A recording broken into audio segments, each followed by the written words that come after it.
You can't have guests like this." That was the first thing Marla Dixon barked when she shoved open the door to my wife's bedroom. No knock, no hesitation, no sense of decency. Her fingers still clutched the doorknob like she owned it. "Unreported visitors violate the HOA's occupancy policy. You know that," she said, stepping inside as if that gave her the right. She didn't glance at my wife lying in bed, pale and recovering from surgery. And well, that was her first mistake.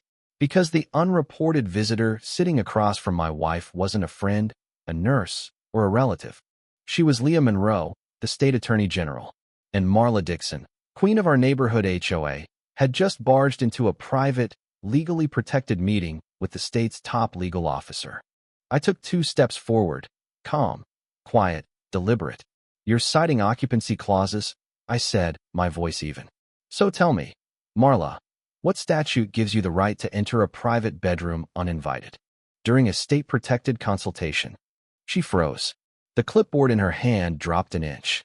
Her mouth opened, but nothing came out. I've seen a lot of arrogance in my time as an attorney, but I'll admit, watching hers crumble in real time was almost satisfying. The line she shouldn't have crossed. She didn't say," Marla stammered, pointing toward Leah like a child caught cheating. "On a test." "She didn't need to," I cut in. "My name's Daniel Holt," I said, my tone cool and measured.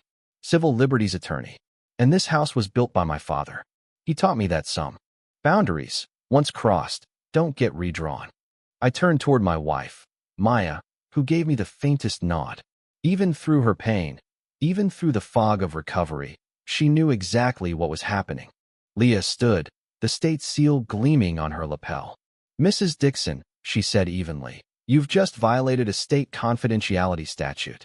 I suggest you leave immediately before we discuss this in a courtroom." Marla's face drained of color. She backed out slowly, mumbling something about confusion and oversight, but it was too late. The damage was done. When she slammed the door behind her, the room went still. Maya sighed weakly.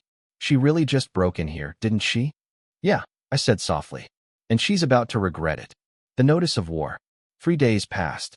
I knew better than to assume silence meant surrender. Sure enough, on Monday morning, there it was, an envelope taped to our front door like a scarlet letter. HOA compliance violation. The offense: unauthorized governmental interaction on residential premises. I laughed out loud. They're accusing us of hosting the state? Maya managed a faint smile. "Feels like treason, doesn't it?" But I saw the tremor in her hand as she held the notice. This wasn't just bureaucracy, it was harassment. That afternoon, I walked to the community center. The HOA was holding one of their infamous education sessions. Half the neighborhood sat there, silent, obedient, heads bowed, as Marla strutted at the podium, slides behind her labeled surveillance and accountability. "This community thrives on shared responsibility," she said. "That means reporting irregularities, even from those you trust." Translation: spy on your neighbors before they spy on you. When the meeting ended, one man lingered behind. Tom Reed, the youngest board member. He gave me a nervous nod. "Daniel, you okay?" "I've been better," I said. "You didn't speak up." He sighed. "Marla controls everything. You challenge her, you get cut out. She says it's about integrity." "Integrity?" I echoed. "Tell me, Tom, did you know she walked into my wife's bedroom uninvited?" His eyes widened. "No.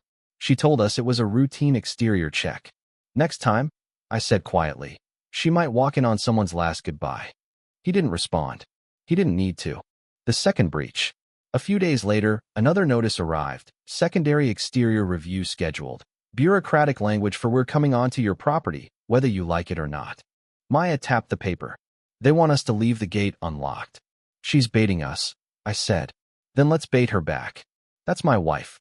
That night, I installed a small camera near the gatepost. Perfect angle. Fully legal. Transparent.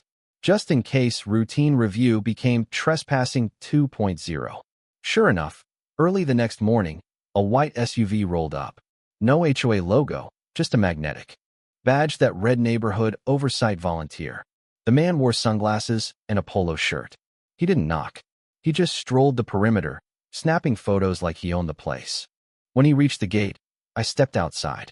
"Morning," I called. He turned, startled. "Sir, I'm conducting a compliance review. Good, I said, pointing to the posted sign. Then you'll recognize that crossing this line without written consent violates state medical privacy law. You're on camera. Smile for the record. He stammered something about authorization. From who? I asked. Silence. You might want to check with your lawyer before your next volunteer gig, I said. Because what you just did counts as unlawful entry. He left without another word. By the time his SUV disappeared, my camera had captured everything. His face, his steps, his trespass. The evidence trail. That night, I dug into the HOA's online portal, searching their policies. And there it was, a brand new clause, added just 5 days earlier. Board authorization may override personal consent if deemed necessary to protect community health standards. A retroactive excuse. A digital band-aid to cover the wound she'd already inflicted. The clause was signed, proposed by M. Dixon. She wasn't just breaking rules anymore. She was rewriting them. I gathered every document, every screenshot, every timestamp. And then I drafted a complaint. Not to the HOA, to the State Attorney General's office. Leo would be getting an interesting file on her desk in the morning. The whistleblower. The next night, there was a knock on my door, soft, hesitant. It was Tom Reed. He looked exhausted, dark circles under his eyes. I shouldn't be here, he said. But I couldn't sleep. He handed me a flash drive and a folder. Internal emails, draft memos, meeting recordings. I didn't realize how bad it was until I saw your wife's name in one of them. What kind of memos? I asked. He rubbed his forehead. Behavioral profiles. She's been targeting residents who resist her policies, calling them predictable risks. You were listed as an intimidating spouse. I exhaled slowly. She built an enemy list. He nodded miserably. She's planning social pressure campaigns. Make them comply or make them leave. You did the right thing, Tom. He shook his head. Too late. No, I said. Right on time. When he left, I locked the door, opened the drive, and stared at the files. HOA threat matrix. Escalation strategy. Narrative control. They had it all written down. They'd just handed me the rope to hang their empire. The Attorney General steps in. By dawn, I'd compiled a full dossier, labeled, indexed, and encrypted. But instead of sending it straight to the AG's office, I forwarded it first to Carla Wynn, a state civil affairs attorney I'd worked with years ago. My message was short. Carla, this isn't civil code abuse anymore. It's coercive governance disguised as HOA policy. Review immediately. By noon, her reply came through. Holy hell, Holt. This is bigger than a local violation. Don't attend any HOA meetings alone. We're escalating. 10 minutes later, my phone buzzed again. Private number. Daniel, came Marla's voice, syrupy sweet. There's been a misunderstanding. Please attend a closed board session tonight at 6:30. We can resolve this. A trap. But I wasn't walking in unarmed. The showdown. At 6:25 p.m., I walked into the HOA office with a black binder under my arm and a recorder in my jacket pocket. Marla sat at the head of the table, 2 loyalists at her sides. Tom was at the far end, pale but steady. Mr. Holt, Marla said smoothly. We just want clarity. Then let's start with this. I opened the binder and slid the first page across the table, the spreadsheet labeled resident threat levels. This isn't community management, I said. It's targeted intimidation. Her smile faltered. And this, I added, placing the next page down, is your memo describing my wife's illness as a strategic vulnerability. A gasp rippled down the table. Marla reached for it, her voice trembling. Where did you? You should worry less about how I got it, I said, and more about who else has a copy. I pointed to the recorder. This meeting's being documented. Legally. Tom cleared his throat. I've reviewed those documents too. She added the enforcement language after we voted. I'm resigning from the board effective immediately. Marla shot him a glare sharp enough to cut steel. You're out of line. No, I said. You are. I stood, gathering my binder. A formal complaint has already been filed with the Attorney General's office. Expect investigators. She hissed. You're not taking this HOA down. I smiled faintly. I don't have to. It's already collapsing. The reckoning. By the next morning, the headlines read, State investigates Crestfield HOA for privacy violations and discriminatory enforcement. No names were listed. But everyone knew. The HOA board scrambled. The neighborhood buzzed. At week's end, a public hearing was announced. The room overflowed with residents holding violation letters like protest signs. Marla stood at the front, pale but defiant. "We're here to restore trust," she said. I stepped forward. "Trust died the moment you used my wife's illness as leverage."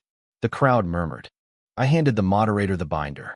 "Every page is proof of targeted abuse." The moderator flipped through, eyes widening. "Mrs. Dixon, this is your signature." Silence. For the first time, Marla had no words. 10 minutes later, the state's representative suspended all HOA enforcement pending full investigation. Someone in the back started clapping. Then another. Not. Celebration, relief. When it was over, Marla left through the side door without a sound. Peace, finally. 3 weeks later, the HOA sent out a brief notice. Effective immediately, Marla Dixon is no longer authorized to act on behalf of the Crestfield Lakes Community Association. No press release. No farewell email. Just silence, the kind that follows when power evaporates. That morning, Maya and I sat in our backyard beneath the jasmine vines she'd planted during recovery. The air was still. No notices on the door. No cars with tinted windows circling the block. She handed me her tea. "You didn't just win," she said softly. "You reminded them who this house belongs to." I looked at her, then at the sunlight spilling through the window she'd fought to keep. "This was never their jurisdiction," I said quietly. "It was our home." And for the first time in a long time, the air felt easy to breathe again.